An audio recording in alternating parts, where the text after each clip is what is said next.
육대장.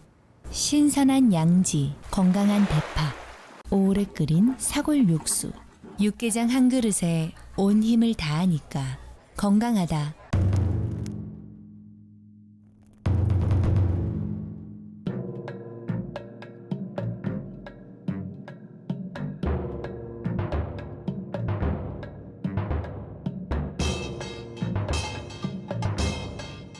육개장은 육대장. 4월 봄의 화사함과 따뜻함이 늘 깃들기를 바랍니다. 라디오 서울이 함께합니다.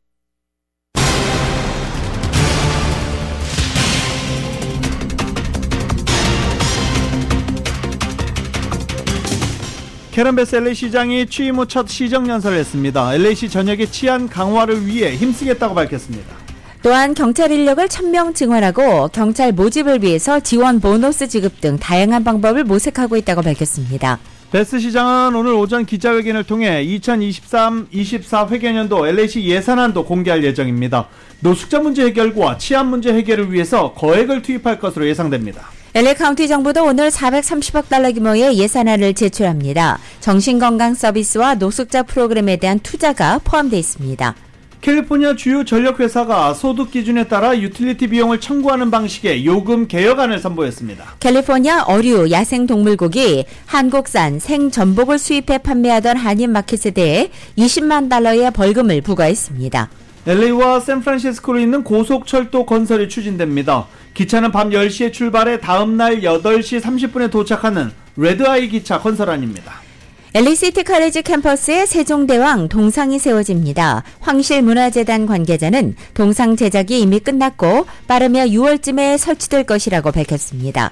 시카고 도심 한복판에서 1000여 명에 달하는 청소년들이 차창을 깨고 불을 지르는 등 난동을 부리다 2명이 총에 맞고 15명이 경찰에 체포됐습니다. 캔사스시티에서는 초인종을 잘못 누른 한 흑인 청년이 백인 집주인에게 총에 맞는 사건도 발생했습니다.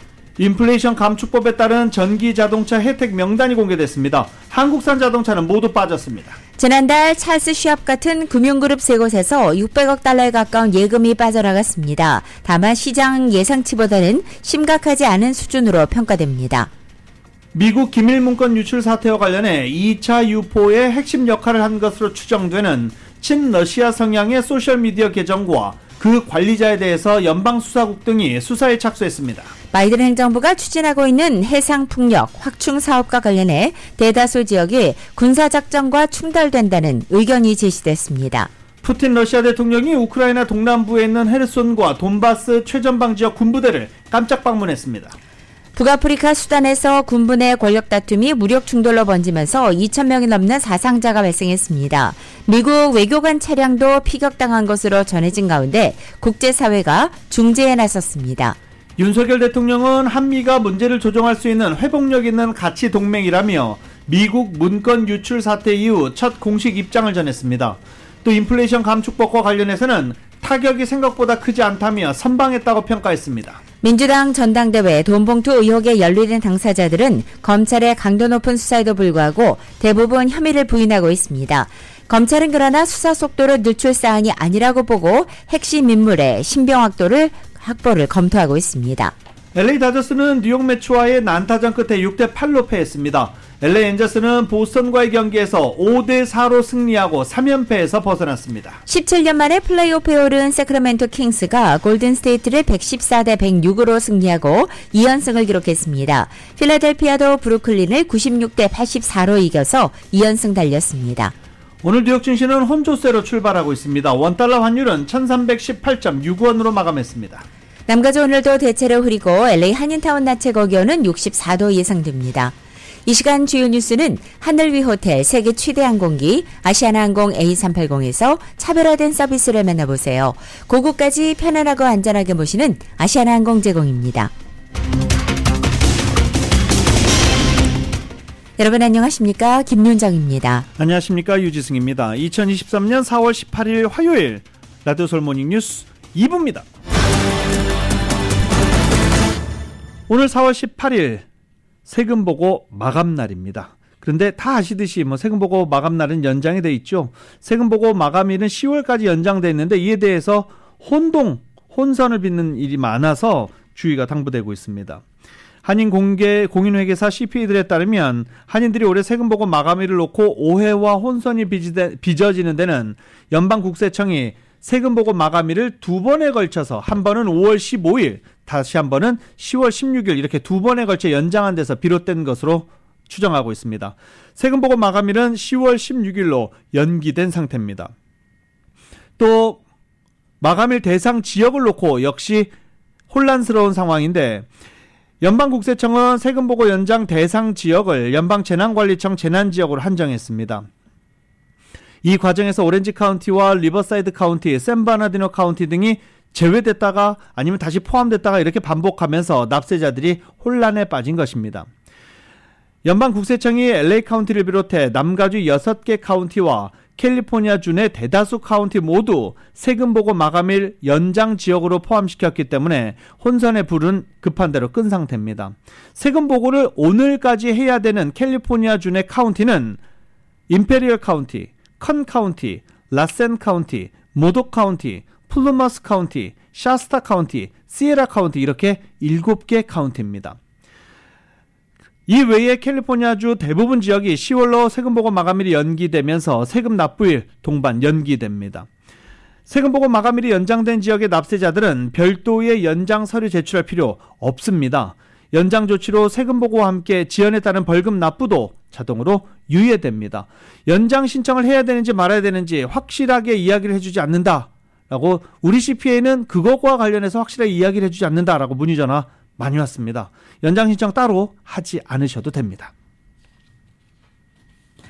지난 3월 LA시에서 업소절도가 폭증했습니다. 대신에 살인이나 무장각도 같은 강력범죄는 유형별로 소폭 감소한 것으로 나타났습니다. 통계 분석업체 크로스타운에 따르면 지난달 업소절도 사건은 총 913건으로 최근 13년 이래 최다를 기록했습니다. 지난해 3월과 비교할 때 2배 이상 급증했습니다. 가장 많이 피해를 본 곳은 백화점과 의류 매장입니다. 지난해 LA시에서는 피해 금액 $950 미만인 경범죄 절도가 총 5,188건으로 집계됐고 또 중범죄로 분류되는 $950 이상 절도는 약 1,200건이었습니다. 반면에 강력범죄는 모두 감소했습니다. 지난달 LA시에서 발생한 살인사건은 22건으로 3월을 기준으로 최근 6년 사이 두 번째로 적었습니다. 무장강도 사건은 지난달 309건으로 집계돼 지난해 3월보다 120건이나 감소했습니다. LA 시내 치안 부재로 강절도 행각에 기승을 부리면서 주민들이 불안해하고 있습니다. 캐런 베스 LA 시장이 어제 취임 후 처음 시정연설을 했는데 치안 문제에 관련해서 발표했습니다. 정윤호 기자가 보도합니다. 지난 3년 동안 LAPD 경관 수가 1,000명이 줄어들면서 현재 LAPD 경관 수는 9,103명에 머물고 있습니다. LAPD 경관 수가 10,000명을 돌파한 것은 벌써 10년이 됐지만 2019년 이후 코로나를 거치면서 경관 수가 계속 줄어들면서 이제 9,100명 선으로 줄어든 것입니다. 경관 수가 줄어든 것은 은퇴를 하는 경관이나 다른 기회를 찾아 경찰국을 빠져나가는 경관의 수가 LA 경찰국으로 새로 채용돼 들어오는 경관 수를 훨씬 웃돌고 있기 때문입니다.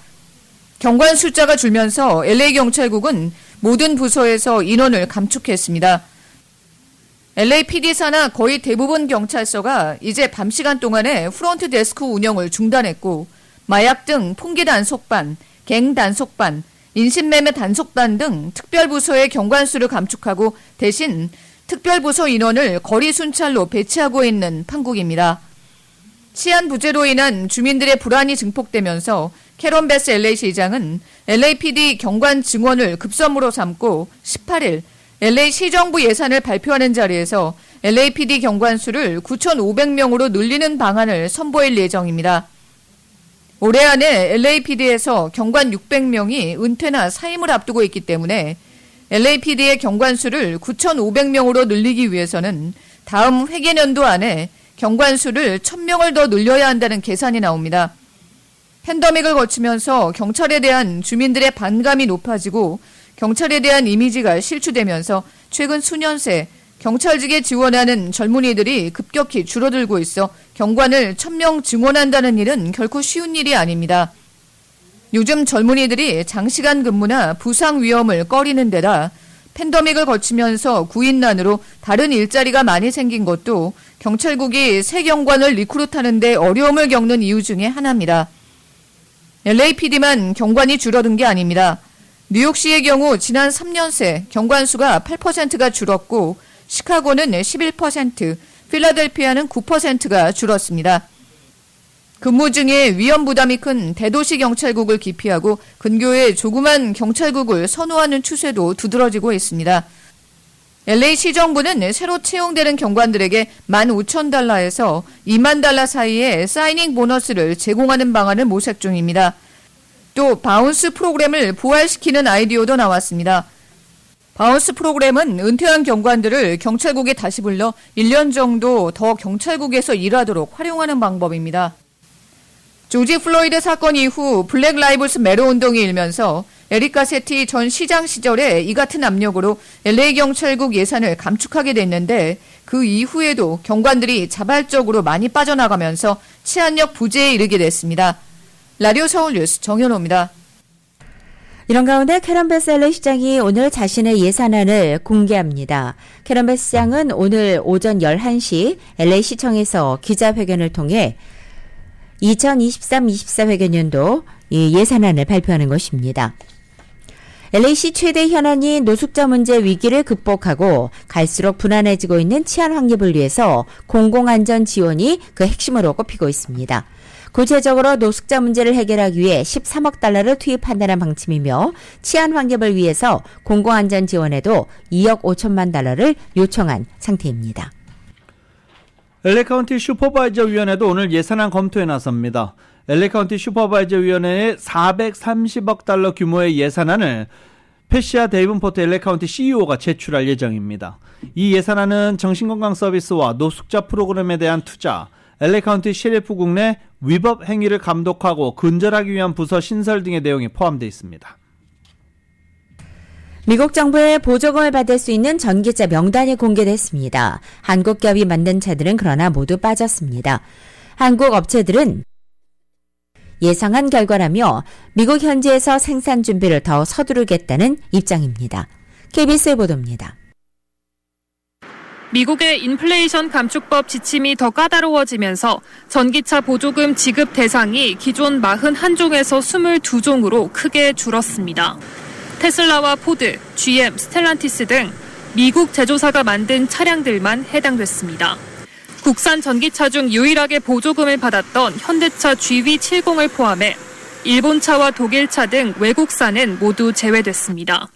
전에는 북미에서 차를 조립하기만 하면 최대 약 1,000만 원의 보조금을 받을 수 있었는데 이달부터는 배터리 부품을 일정 비율 이상 북미에서 만들고 핵심 광물도 미국과 FTA를 맺은 나라에서 가공한다는 요건이 더해졌기 때문입니다. GV70에 들어가는 배터리는 중국에서 생산해 이 조건을 충족하지 못했습니다. Instead of relying on equipment made overseas in places like China, and supply chains will be again made in America. They'll begin in America. 우리 자동차 업계는 예견된 상황이란 반응입니다. 내년 하반기까지 미국 조지아에 짓고 있는 현대차 공장 준공을 서둘러 생산 기준을 맞출 계획입니다. 미국 기업들한테 미국의 전기차 시장을 먼저 넘겨주는 꼴이 되니까 그런 그 우위를 좀 잃어버릴 수는 있지만 일본이나 독일도 다 똑같은 입장이 돼갖고 때문에 우리가 더 불리한 입장이다 이렇게 얘기하기는 좀 어려워요.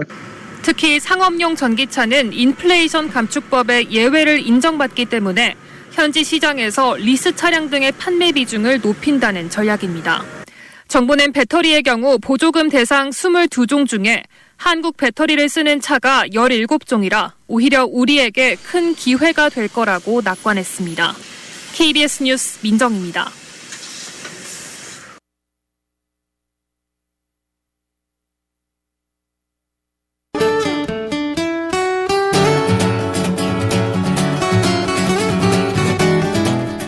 (4월 18일) 화요일 남가주의 날씨입니다. 오늘도 남가주는 흐리고 서늘합니다.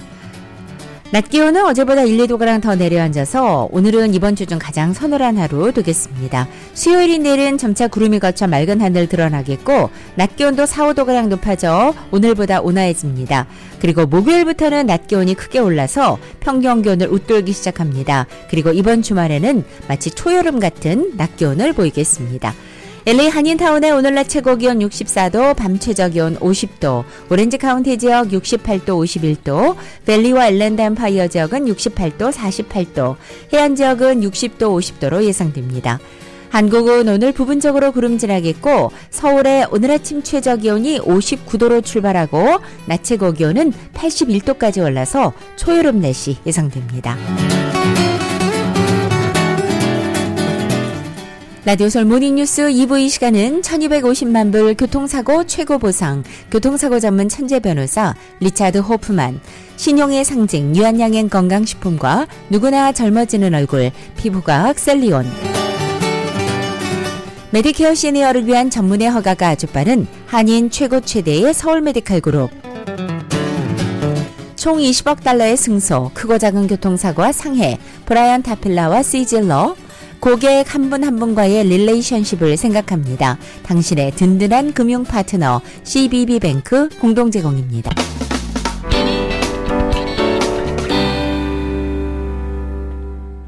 라디오솔 모닝뉴스와 함께하고 계십니다. 캘리포니아 주요 전력회사가 고소득 가구 가정일수록 유틸리티 비용을 더 부과하는 내용의 유틸리티 요금 개혁안을 선보였습니다. 좋은 건가요? 나쁜 건가요? 정윤호 기자가 보도합니다. 서던 캘리포니아 에디슨사와 퍼시픽 게스 앤 일렉트릭, 샌디에고 게스 앤 일렉트릭사는 지난주 가주공공위원회에 제출한 공동제안서에서 소비자들에게 기본적인 유틸리티 비용을 부과하고 전력회사 운영 비용은 가구 소득에 따라 차등 부과하는 내용을 선보였습니다.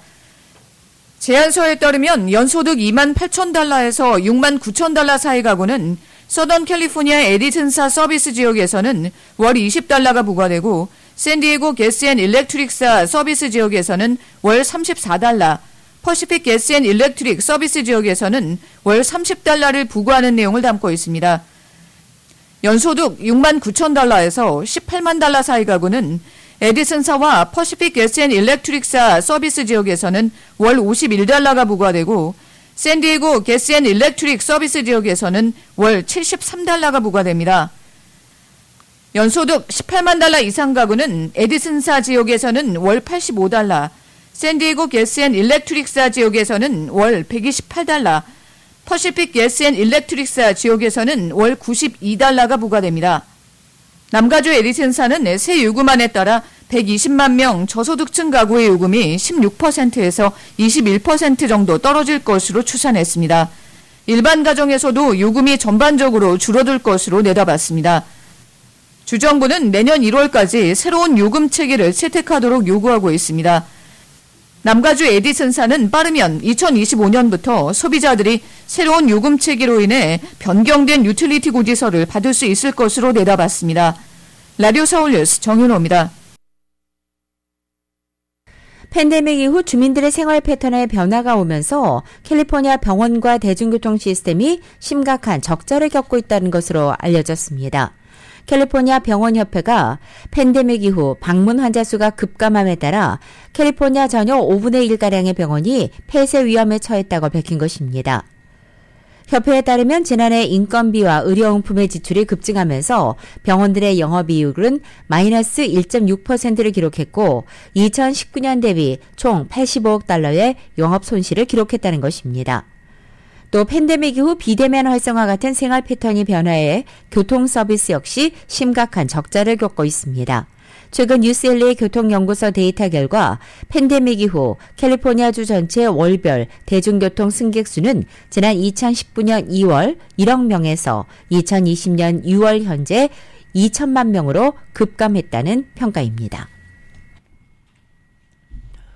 캘리포니아주에서 생산되지 않은 생전복을 수입해 판매하는 것은 주정부 규정상 불법입니다.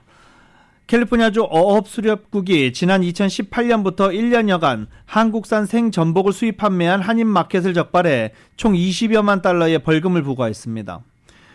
캘리포니아 어업수렵국이 발표한 조사 결과에 따르면 한인타운 내 한인마켓은 2018년 4월부터 19년 8월까지 캘리포니아에서 수입 및 판매가 금지된 한국산 생전복을 불법 판매한 혐의입니다. 캘리포니아에서 생태계 교란을 방지하기 위해 외래종 생전복의 수입과 판매 금지하고 있습니다. 한국산 생전복 판매 사실을 인지한 어업수력국은 해당 마켓에서 전복을 구입하고 DNA 조사를 통해 이 품종이 한국산임을 확인했다라고 밝히기도 했습니다. 이 케이스를 LA시 검찰에 이관했고 시검찰은 캘리포니아주 불공정 경쟁법에 의거해 이 마켓을 상대로 민사소송을 제기하기도 했습니다. 이 마켓은 더 이상 외래종 생전복을 판매하지 못하도록 판결했고 벌금 등 20만 달러를 부과했습니다. 한미은행이 예금 전액을 보장하는 FDIC 보장 계좌를 출시했습니다. 로컬 소식 김지훈 기자가 전해드립니다.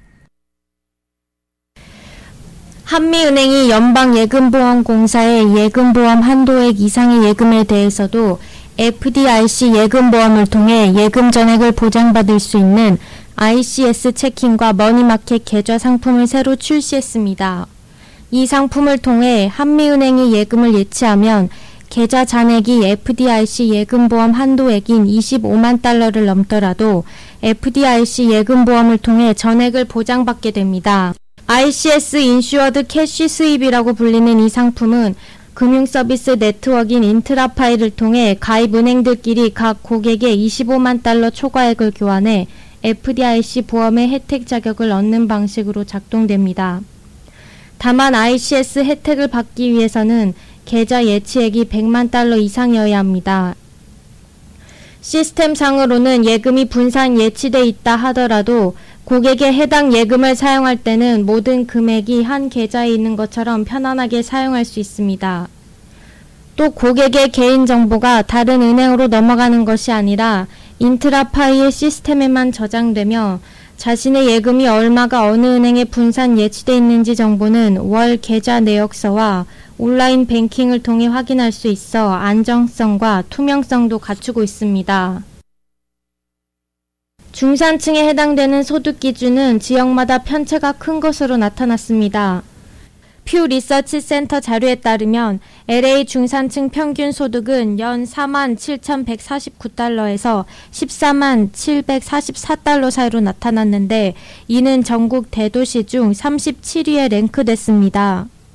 실리콘밸리인 프리몬트와 사노세의 중산층 최소 소득은 연 8만 4,673달러로 나타났는데 프리몬트 지역의 경우 중산층의 평균 연소득은 15만 달러가 넘어 전국에서 가장 높았습니다. 오렌지 카운티 어바이는 중산층 평균 연소득은 연 7만 869달러로 나타났습니다. 뉴욕시는 중산층 평균 연소득 4만 5,558달러에서 13만 5,994달러 사이로 나타났습니다. 알링턴과 DC의 중산층 소득은 8만 4,186달러, 시애틀은 7만 4,223달러로 나타났습니다. 클리브랜드 지역이 중산층 연소득이 2만 3,827달러에서 7만 1,124달러 사이로 전국에서 가장 낮은 수준입니다. 국내 중산층 인구 비율은 1971년 60% 대비 50%로 하락했습니다. 라디오 서울 뉴스 김지윤입니다. 최근 대부분이 송금 앱 등 온라인을 통해서 거래하고 있지만 여전히 종이 수표 사용하는 주민들이 많습니다. 우편 도난 그리고 수표 사기 급증하고 있는 것으로 나타났습니다. 전문가들은 수표를 우편으로 보내야 하는 경우 우체국 안에 있는 우편함을 이용하는 것이 가장 안전하다며 조언하고 은행 계좌를 정기적으로 모니터링할 것도 강조했습니다. 금융범죄 집행 네트워크는 올해 수표 사기 피해액은 240억 달러로 추산된다라고 벌써 밝힌 바 있습니다. 또 사기 급증 추세로 경보를 발령하기도 했습니다. 사기범이 우편 배달원에게 총을 겨누고 마스터키를 훔치는가 하면 우편 직원이 직접 수표를 훔쳐 기소되는 사례도 있었다라고 설명하고 있습니다. 연방 우편 검사국은 메일 박스를 더 안전하게 만들기 위해 금속으로 갈퀴 모양을 만드는 방안을 제시하는 등 USPS와 협력하고 있다라고 밝히기도 했습니다. 전문가들은 사기 피해를 예방하기 위해서 우체국에 직접 수표를 붙이거나 우편 배달원, 픽업 예정 시간 직전에 메일 박스에 우편을 넣을 것을 조언하기도 했습니다. 연방대법원의 학자금 대출 탕감 결정을 앞두고 관련 사기가 기승을 부리고 있습니다. 대출금 상환과 관련한 개인정보 유출과 민간 금융기관으로의 계좌 이전을 특별히 유의해야 합니다. LA타임즈 보도에 따르면 최근에 부채를 줄여주겠다면서 학자금 대출을 갖고 있는 사람을 대상으로 악성 사기 메일을 보내는 사례가 늘고 있는 상황입니다. 연방정부가 추진하는 학자금 융자 탕감에 대한 위헌 여부를 가리는 연방대법원의 심리가 진행 중인 가운데 대출 때문에 초조한 사람들을 노리는 이 사기가 횡행하고 있다는 것입니다. 실제 현재 캘리포니아에서만 한창 직장에 취직해 일하는 35세에서 49살의 사회인들은 1인당 평균 48,000달러의 학자금 빚을 갖고 있는 것으로 전해졌습니다. 한편 학자금 대출 사기 대다수는 이메일을 통해 이루어집니다. 해당 메일은 연방정부 학자금 신청 사이트와 관련해 학자금 대출자들이 자신의 아이디와 비밀번호를 가입하도록 유입하고 있습니다. 특히 이와 관련해 최근에는 각종 소셜미디어를 통해서도 학자금 대출 구제 서비스 광고를 하는 업체들도 많은 상태입니다. 사이버 보안회사의 한 전문가는 이런 이메일들은 정보기관과의 파트너십을 갖고 있다면서 학생들을 속이고 있다며 정확하게 정부와 공공기관이 아니라면 개인정보를 절대 입력해서는 안 된다고 강조했습니다. 은행권 불안에 따른 대출 감소로 올해 미국의 경제 성장률이 0.44%포인트 하락할 수 있다는 IMF 경고가 나왔습니다. 월스트리트저널에 따르면 IMF는 6개월마다 내놓는 세계 금융안정 보고서를 통해 실리콘밸리 은행의 붕괴에 따른 대출 여력 감소로 미국 내 총생산, GDP 성장세가 둔화할 것으로 전망한 것입니다. 자금 여력에 대한 우려로 중소은행들의 주가가 하락하면서 은행권 대출 여력이 올해 1% 줄어들 수 있다는 것입니다. IMF는 지역은행과 소형은행이 전체 은행권 대출의 3분의 1 이상을 차지한다며 이들의 대출 감소는 경제 성장과 금융 안정에 큰 영향을 끼칠 수 있다고 밝혔습니다. LA 벌먼트에 위치해 있는 LA 시티 칼라지 LACC 캠퍼스에 세종대왕 동상이 세워집니다.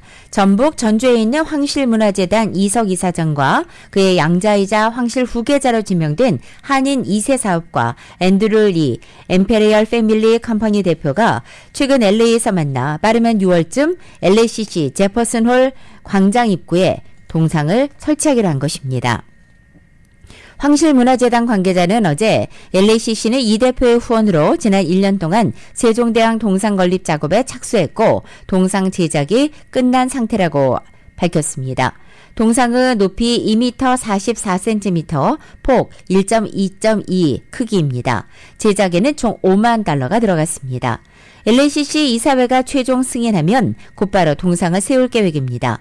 황송과 황세손은 지난해 4월 LACC의 후원 요청을 받고 $100,000를 기부했으며 이 후원금은 한국어를 배우는 학생 1,000명을 위한 장학금과 문화행사에 사용되고 있습니다.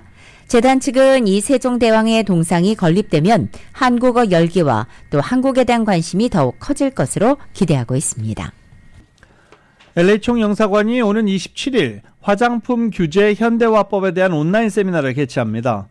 한미 관세무역연구포럼과 함께하는 행사로 27일 오후 5시부터 6시 30분까지 줌으로 개최될 예정입니다. 화장품과 원료에 대한 FDA 권한 강화와 기존 미비점을 보완한 것이 특징인 화장품 규제 현대화법에 대해서 미리 대비할 수 있는 자리가 될 것으로 기대하고 있습니다.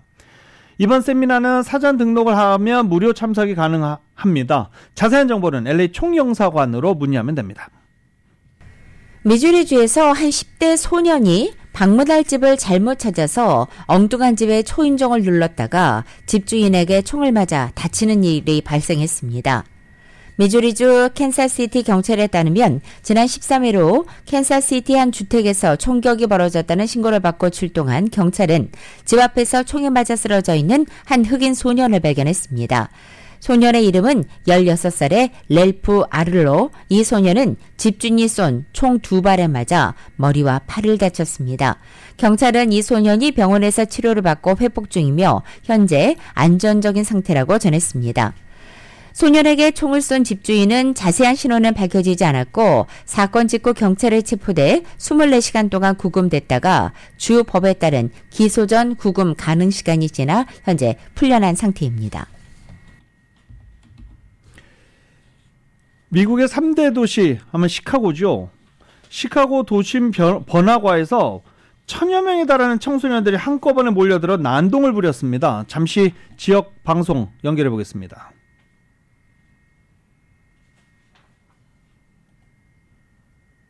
Oh, but these videos of teens misbehaving in downtown Chicago, it's making national headlines. Yeah, and it has everyone asking the question, what can be done about it? Tia Ewing is in Studio 32 with a guest to dive into this topic. Tia? Anthony and Natalie, hopefully we can get some solutions. Joining me now is Alderman of the 29th Ward and former Chicago police officer Chris Taliaferro. Thank you so much for being with us today. Thank you. 15일 밤부터 16일 새벽 사이 시카고 도심 밀레니엄 파크 앞 대로 미시건 애비뉴에서 10대 청소년 최대 1000명이 난입해 떼지어 몰려다니면서 길거리에서 차창을 깨고 불을 지르고 운행 중인 버스 승용차 위에 올라가 춤을 추는 등 대혼란이 벌어졌습니다. 또 한쪽에서는 총격 사건이 발생해 10대 2명이 팔과 다리에 각각 부상을 당하기도 했습니다. 한 목격자는 무리가 패로 갈려서 싸우고 뒤쫓으면서 위협을 가하고 총기 소지자들도 여기저기에서 눈에 띄었다라고 전하기도 했습니다. 또 다른 목격자는 청소년들이 스피커로 음악을 크게 틀고 도로 위를 무질서하게 오가며 통행을 막았다. 경찰이 배치됐지만 수적으로 절대적인 열세였다라고 말하기도 했습니다. 10대 폭도들이 보조석에 앉아있던 남편을 폭행했다라고 제보한 한 운전자도 있었습니다. 경찰 순찰자도 공격 대상이었지만 다친 경과는 없는 것으로 전해지고 있습니다. 시카고시는 작년 여름부터 매 주말 오후 6시 이후 밀레니엄 파크에 보호자 없는 청소년들을 입장시키지 않고 있습니다. 그러자 청소년들이 이렇게 난동을 부리기 시작했다라는 거는데 시정부의 정책에도 이제 청소년들이 들고 일어나는 그런 미국 사회가 돼 있습니다. 한편 시카고 일원의 기온이 어제 영하로 떨어지고 때늦은 눈도 내렸습니다. 지난 13일의 기온이 섭씨 28.5도까지 올라서 같은 날 기준으로 136년 만에 최고 기온을 기록한 지 나흘 만의 일입니다. 국립기상청에 따르면 어제 오전 시카고 기상관측소가 있는 오헤어 국제공항에 0.5cm 이상의 눈이 쌓였습니다. 시카고 북서교의 도시 록포드의 적설량은 1.8cm였고 시카고에서 북쪽으로 약 450km 떨어진 위스콘신주 노스필드에는 무려 56cm에 달하는 폭설이 내리기도 했습니다. 지난주 내내 20도의 온화한 날씨가 계속되면서 화사하게 피어났던 봄꽃들은 이에 따라 된서리를 맞기도 했습니다. 시카고 지역방송은 대체로 시카고 지역에는 4월 2일 전후까지 측정 가능한 양의 눈이 내린다고 전하면서도 어제의 눈은 특히 이례적인 사례라고 보도했습니다. 라디오 서울 모닝뉴스 2부 로컬과 타운 소식은 정말 핫하고 촉촉하고 맛있는 사상 최고의 맥도날드 버거가 있습니다. 그 누구보다 먼저 먹고 싶은 맥도날드 제공입니다.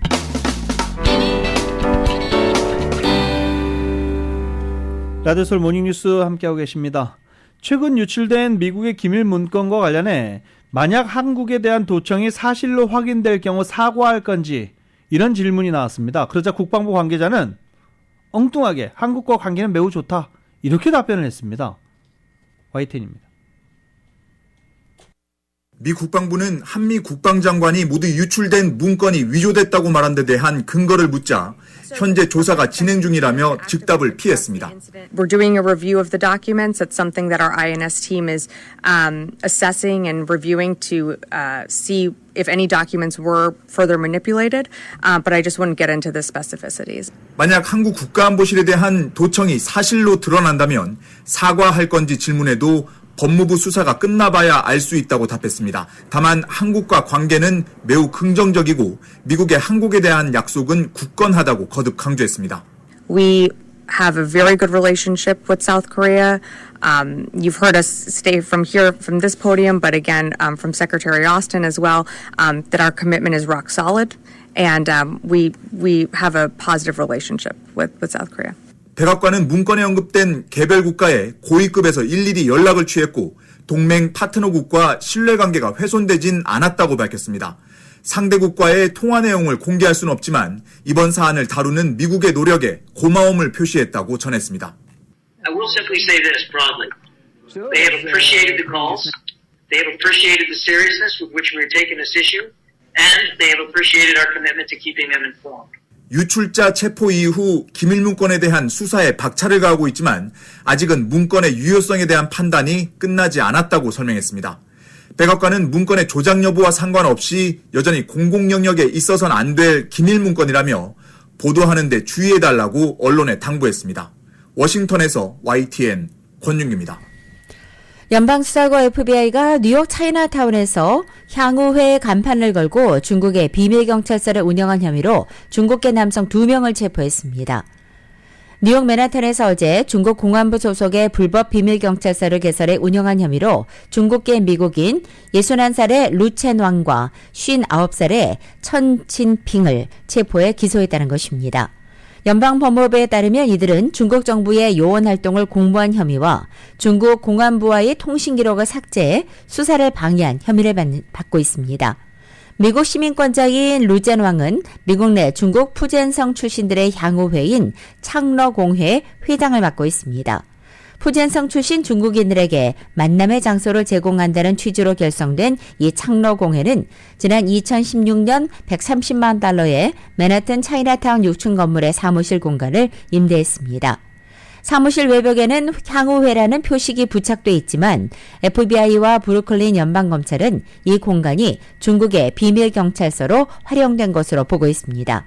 앞서 국제인권단체는 지난해 중국 정부가 전 세계 50여 개 나라에서 비밀경찰서를 운영하며 중국 출신 해외 거주 인사들을 감시하고 있다는 내용의 보고서를 발표한 바 있습니다. 이와 관련해서 중국 외교부는 중국계 남성 2명을 체포한 것과 관련해 완전한 정치 농간이라며 결연히 반대한다고 밝혔습니다. 또 해외 비밀경찰서는 근거가 전혀 없다라고도 말했습니다.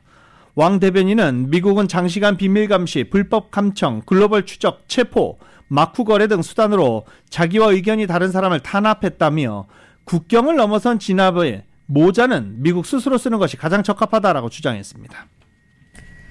푸틴 러시아 대통령이 우크라이나 동남부에 있는 헤르손과 돈바스 최전방 지역의 군부대를 깜짝 방문했습니다.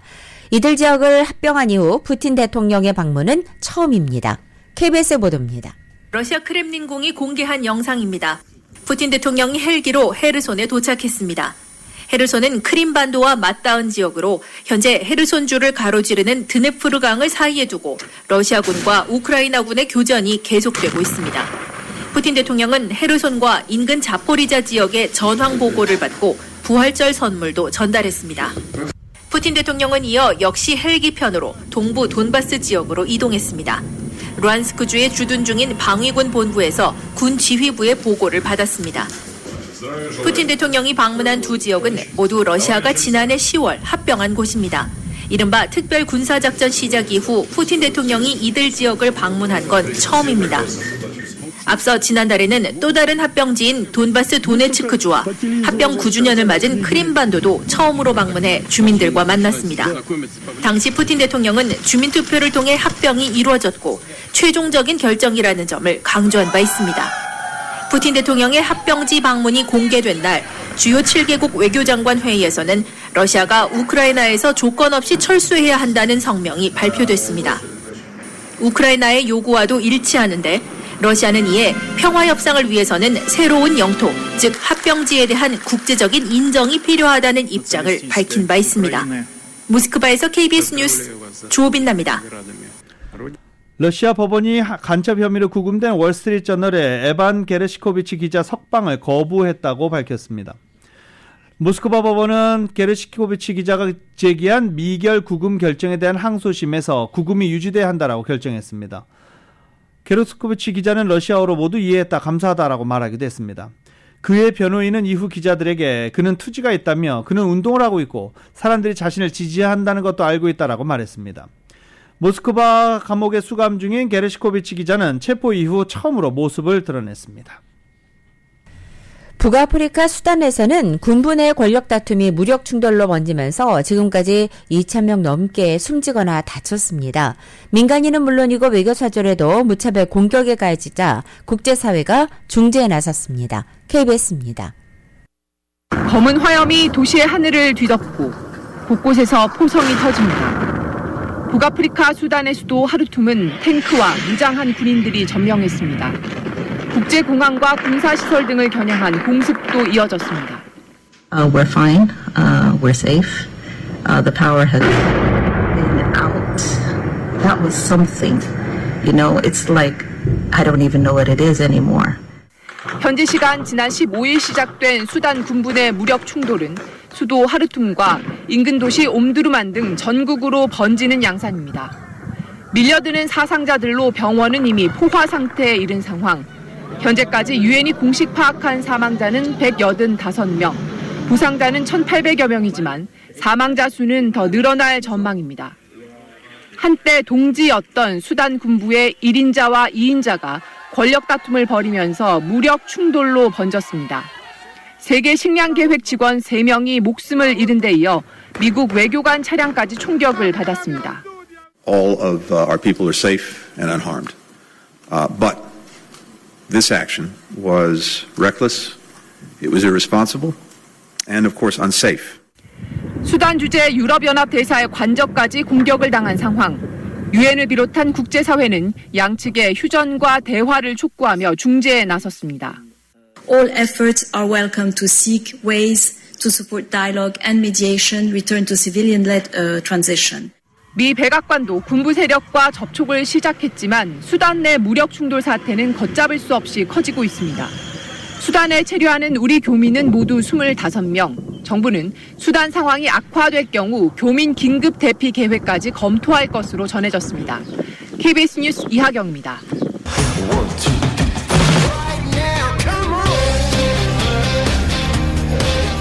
라디오솔 모닝뉴스 스포츠 소식입니다. 스포츠 소식은 전문가가 추천하는 이민법과 가정법 전문 제인정 종합법률사무소 제공입니다. LA 다저스 스테디움에서 지금 뉴욕 매치와 경기를 하고 있습니다. 뉴욕 매치 또 강팀이죠. 돈도 많이 썼어요. 연봉 총액 1위 팀이 뉴욕 매치입니다. 뉴욕 매치와 LA 다저스 간의 경기가 있었는데 어제 난타전이었어요. 경기 보신 분들은 재밌었죠. 결국 LA 다저스가 뉴욕 매치에게 6대8로 패했습니다. 초반부터 난타전이 벌어졌습니다. 다저스의 더스티 메이 선수가 어제 5.2이닝 동안 8안타 5실점했고 뉴욕 매치에 이 패터슨 선수는 선발로 나서 7안타 6실점하는 등 양팀의 선발 투수가 일찌감치 무너졌습니다. 다저스가 어제 패하면서 8승 9패 5할 승률 밑으로 떨어졌습니다. 피츠버그 배지환 선수가 기습번트와 안타까지 3번 출루 만점 활약을 펼치면서 대승을 이끌었습니다. 오타니 선수는 비가 내려서 3승 기회를 미뤘습니다. YTN입니다. 첫 타석 기습번트로 타점을 올린 배지환. 빠른 발로 3루를 훔친 뒤 득점까지 성공합니다. 5회에는 상대의 악송구를 틈타 1루에서 살아남았고 6회에는 내야 안타를 만들었습니다. 1안타 2타점 3득점으로 만점 활약한 배지환은 팀의 대승을 이끌었습니다. 패트리어트 데이에 비오는 보스턴에서 시즌 3승 수확에 나선 오타니. 초반에는 살짝 흔들렸지만 깔끔한 삼진으로 타자들을 돌려세웁니다. 그러나 비록 1시간 넘게 경기가 중단돼 어깨가 식으면서 결국 2이닝 만에 마운드에서 내려왔습니다. 타석에서는 멀티히트를 기록했습니다. LA 에인절스는 보스턴을 한 점 차로 꺾고 3연패에서 탈출했습니다. YTN 이지은입니다. 스페인 프로축구 마요르카의 이강인 선수가 화려한 발재간과 드리블로 셀타 비고전 승리에 주역이 됐습니다. KBS 보도입니다. 마요르카의 테크니션 이강인에게 셀타비고의 압박은 무용지물이었습니다. 상대 수비 2명 사이에서 찔러 넣은 날카로운 침투 패스는 은디아의 결정적인 골 기회로 이어졌습니다. 화려한 드리블 돌파로 상대 선수 4명을 허수아비로 만든 이 크로스 장면은 이강인의 진가를 보여줬습니다. 이강인을 막으려면 유니폼을 잡아당기며 파울을 할 수밖에 없었습니다. 전반 중반 강력한 중거리 슛을 날리는 등 공격 본능도 반짝였습니다.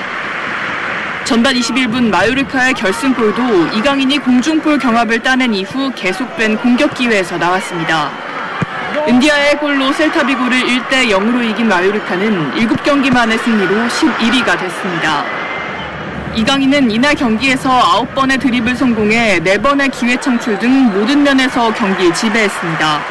공격 포인트가 없어도 후스코어드닷컴으로부터 양팀 최고인 9.08점의 평점을 받을 만했습니다.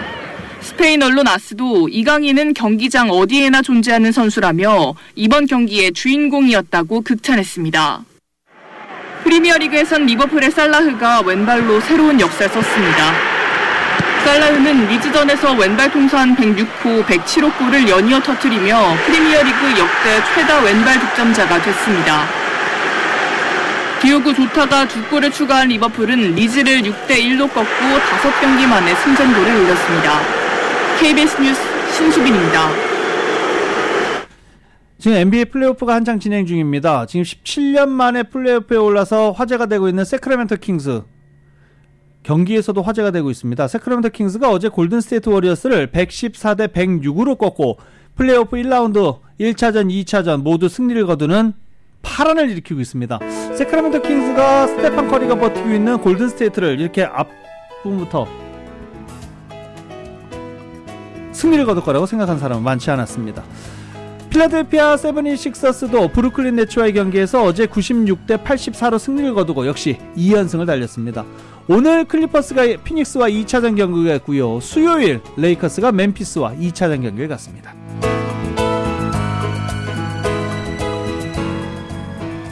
(2023년 4월 18일) 화요일에 전해드린 라디오서울 모닝뉴스 여기서 마치겠습니다. 지금까지 진행의 유지승, 김윤정이었습니다. 모닝뉴스 2부 이 시간은 1250만 불 교통사고 최고보상, 교통사고 전문 천재 변호사 리차드 호프만, 신용의 상징 유한양행 건강식품과 누구나 젊어지는 얼굴 피부과학 셀리온, 메디케어 시니어를 위한 전문의 허가가 아주 빠른 한인 최고 최대의 서울 메디컬 그룹, 총 20억 달러의 승소, 크고 작은 교통사고와 상해 브라이언 타필라와 시질러, 고객 한 분 한 분과의 릴레이션십을 생각합니다. 당신의 든든한 금융 파트너 CBB뱅크 공동 제공이었습니다. 잠시 후 9시에는 강희신의 오늘의 미국이 방송됩니다. 함께해 주신 여러분 고맙습니다.